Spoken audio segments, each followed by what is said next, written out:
कळलेलं आहे की तुमचं असं म्हणणं आहे की मतदानाचं जे आज मतदान झालंय त्याची मतमोजणी लगेच व्हावी अशी विनंती सगळ्या पक्षांनी केली पाहिजे. आज नाराजी सगळ्या पक्षांनी सगळ्या नेत्यांनी व्यक्त केलेली आहे, पण त्याची कारणं प्रत्येकाची वेगवेगळी आहेत. त्यामुळे मी आता अतुलजींकडे जाणार आहे. अतुलजी, मला तुम्हाला असं विचारायचं आहे की तुम्हाला एकतर हे म्हणणं पटतंय का की लगेच मतमोजणी झाली पाहिजे, आणि नक्की तुमचा विचार काय आहे या सगळ्याबद्दल नाराजी व्यक्त करण्यामागे? बघा, आता भाजप सोबत जे लोक सत्तेत आहेत त्यांनाही कळलं असेल की भाजप निवडणुका कशी जिंकते आणि ते सोबत राहून त्यांची कशी वाट लागत आहे अलायन्स पार्टनरची. म्हणजे भाजप शिवसेना आणि भाजप राष्ट्रवादी यांचं काय सत्य समोर आलं. निलेश राणेंनी कशाची तक्रार केली? ज्या प्रतिक्रिया तुमच्याजवळ आलेल्या आहेत त्या प्रतिक्रियेमध्ये निवडणूक आयोगावरचा आणि भाजपवरचा विश्वास या देशातल्या लोकांनी सोडून दिलेला आहे. म्हणजे यांनी विश्वास गमावलेला आहे स्वतःचा. आता मी तुम्हाला जे मी डोळ्यांनी आज पाहिलं ते सांगतो. नागेश्वर नगर ए अँड बी हे बूथ जे जागा सांगतोय, गंगानगर आमच्या नागपूर ग्रामीण मधलं, तरोडी खुर्द आणि जिजामाता नगर ह्या बहादुरा नगर पंचायत आणि बिडगाव नगर पंचायतचे आहे.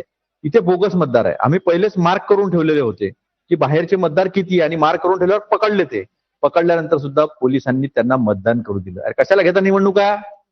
नाहीतरी तुम्ही अनअपोज केले ना लोकांवर दमदाटी करून, सगळं दाखवून. हे प्रत्येक ठिकाणी झालं. पैसे पकडले गेले. चंद्रपूरमध्ये 500-500च्या नोटा वाटत असताना पकडल्या गेले. बुलढाण्यामध्ये आमदारांचा मुलगा तो पकडला गेला वाचवताना.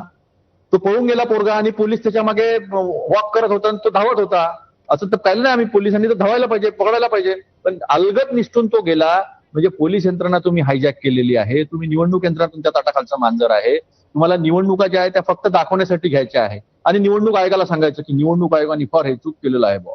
तुमच्या सांगण्याशिवाय होते का हे? जर लोकशाहीमध्ये आता ज्या पद्धतीनं निवडणूक आयोग आणि निवडणूक याच्यावरच्या लोकांचा विश्वास गमवत चाललेला आहे ना, त्याचं कारण आहे की तुम्ही गडबड घोटाळे करून निवडून येऊन राहिलेले आहे.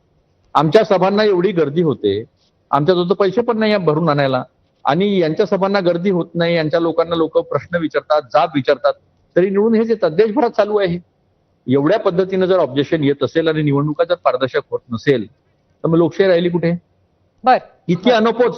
बघा, पूर्वी आपण लहानपण, आता काय आपण एवढं लहान राहिलो नाही, आपण अनेक निवडणुका पाहिल्या. इतके अनपोज होताना कधी पाहिले का तुम्ही? इतके अनपोज होताना कधी पाहिले का? आता निलेश राणे आणि नितेश राणे हे यांच्यासोबतच आहे ना. आज गोगोले साहेबांच्या पोराचं आणि काय त्या तिथे भांडण झालेलं आहे. अशा मारामाऱ्या कधी पाहिल्या? काय करून आले पोलीस? काय करून आले निवडणूक आयोग? बर, आपण भरतजींनाच विचारूया. भरतजी, खूप मोठे मोठे आरोप आहेत हे खरं तर अतुलजींचे. तर तुम्ही काय म्हणाले याबद्दल? आणि त्याचबरोबर अतुल, माफ करा, अनिलजींशी तुम्ही सहमत आहात का मतमोजणीच्या बाबतीमध्ये? हे सुद्धा मला जाणून घ्यायचंय. भरतजी, मतमोजणी उद्या झाली असती तर सगळे फ्री झाले असते, परंतु ज्या काही 24 नगरपंचायत नगरपालिकांच्या निवडणुका पुढे ढकलण्यात आलेल्या आहेत त्याच्यामध्ये विजय झालेला प्रभाव त्यांच्यावर पडू नये असं आयोगाचं म्हणणं आहे. भरतजी, तुम्हाला एक विनंती आहे, आपण थोडंसं मागे सरकून बसा. हा, फ्रेम मध्ये आपण दिसत नाही आहात. हा, आता आपण बोलावं. बोला भरतजी. जे आपल्या कोणी जे मगाशी बोलले ते काही प्रमाणात वस्तुस्थिती पण आहे. कारण आम्ही एकतर 15-20 दिवस प्रचार करून सगळे आमचे उमेदवार थकले होते सगळे, आणि आज थोडी शांतता झोप घेऊन उद्या परत रिझल्ट झाला तर म्हणजे फ्री झाले असते. आता 19 दिवस सगळ्यांना गॅसवरती ठेवण्यात आलं की काय होईल, काय नाही, काय त्याच्यामध्ये आणखी काय अदलबदल होत आहेत, म्हणजे अनेक शंका कुशंकांना वाव. परंतु कोर्टाचं पण म्हणणं बरोबर आहे की जर त्याचा प्रभाव इतर याच्यावर पडू नये म्हणून ते एकत्र होणं गरजेचं आहे. त्याबद्दल दुमत पण नाही आहे आणि हरकत नाही आहे. आता जे कोर्टाने ठरवलंय ते आम्ही स्वीकारलेलं आहे आणि आम्ही आता 21 तारखेपर्यंत वाट पाहू. पण अतुलजींच्या म्हणण्याप्रमाणे सगळीच निवडणूक कुठेतरी हायजॅक केली आहे किंवा सगळं सत्ताधाऱ्यांच्याच मताप्रमाणे चाललंय, त्यावर तुम्ही काय म्हणाल? तसं तर हा भाग त्याच्यामध्ये येत नाहीये. कारण जे काय आरक्षणाची टक्केवारी वाढली म्हणून जे काय कोर्टाला दखल घेऊन पुढं करावं लागलं, तर आम्ही तर निवडणुका एकत्रच सगळ्या घेतल्या होत्या आणि एकाच वेळेला घेतल्या होत्या. आजच सगळ्या निवडणुका होऊन जायला पाहिजे, उद्या रिझल्ट व्हायला पाहिजे होतं. हे मध्ये काय होईल असं कोणाला वाटलं नव्हतं.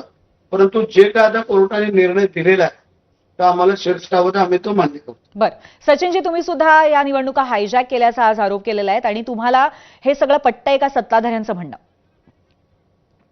खरं तर माझे जे सहकारी मित्र आहेत आणि जी यांचा आदर ठेवून आणि भरत शेठचा आदर ठेवून सांगतो की उशिरा आलेला शहाणपणा आहे.